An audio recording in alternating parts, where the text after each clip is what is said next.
alternative. Nous avons besoin de croissance, parce que c'est par la croissance que nous aurons de l'emploi. Et pour nous, pour les représentants des syndicats, l'emploi, c'est la priorité des priorités. Pas n'importe quel emploi, un emploi de qualité, un emploi décent qui permette à tous et à toutes de vivre et d'avoir un avenir. Pour nous aussi, c'est la justice sociale qui est la priorité. Les mesures qui sont prises à l'heure actuelle dans beaucoup de pays ne font pas la part des choses. Elles touchent les plus pauvres, elles touchent les plus démunis. Quand on coupe le salaire minimum, qui sait qu'on touche? On touche les plus pauvres, on touche les plus démunis. Quand on coupe les pensions, c'est la même chose. S'il y a des choses à faire, ce n'est pas dans ce sens qu'il faut aller. Il faut accepter que la croissance viendra par des mesures alternatives. Et c'est pour cela que nous sommes rassemblés aujourd'hui. Demain, il y a un sommet européen. Ce sommet va décider d'un pacte budgétaire.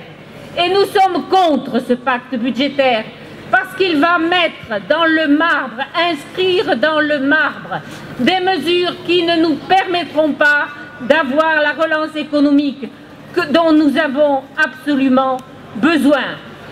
De plus, ça risque d'avoir des mesures absolument désastreuses pour nous tous qui sont ici, pour les travailleurs, pour les travailleuses, pour les Européens qui souffrent déjà de la crise. Je voudrais ici que nous ayons une pensée particulière pour les travailleurs et les travailleuses en Grèce qui vivent des moments dramatiques. Et je suis sûre que vous serez avec moi ici pour dire votre solidarité avec eux.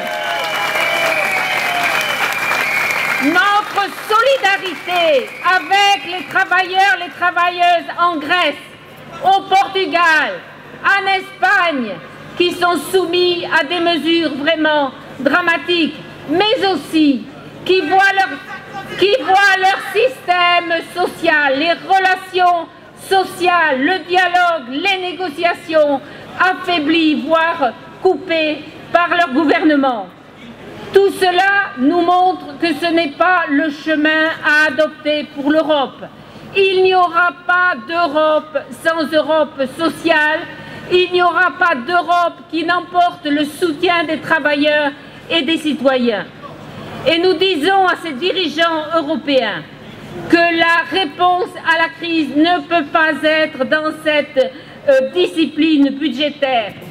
Les mesures alternatives existent. On vous les a déjà données, mais la Banque centrale européenne a un rôle essentiel à jouer. C'est elle qui peut rassurer les marchés et pas la baisse sur les salaires minimums. C'est ça qui rassurera les marchés. Pour nous, la réponse aussi, c'est une réponse syndicale et citoyenne de solidarité. L'Europe, c'est aussi une idée, c'est une vision de l'avenir, une vision de la solidarité entre les pays européens. Maintenant, aujourd'hui, nous avons besoin d'un plan de relance qui donne la priorité à l'emploi, à la qualité de l'emploi et à la justice. Et la Confédération européenne des syndicats, avec tous ses membres en Europe, avec certainement toutes les confédérations belges, nous ne cesserons pas de lutter dans cette direction contre les inégalités et pour la justice. Ensemble, aujourd'hui, nous demandons dans tous les pays européens aux dirigeants européens de changer de cap.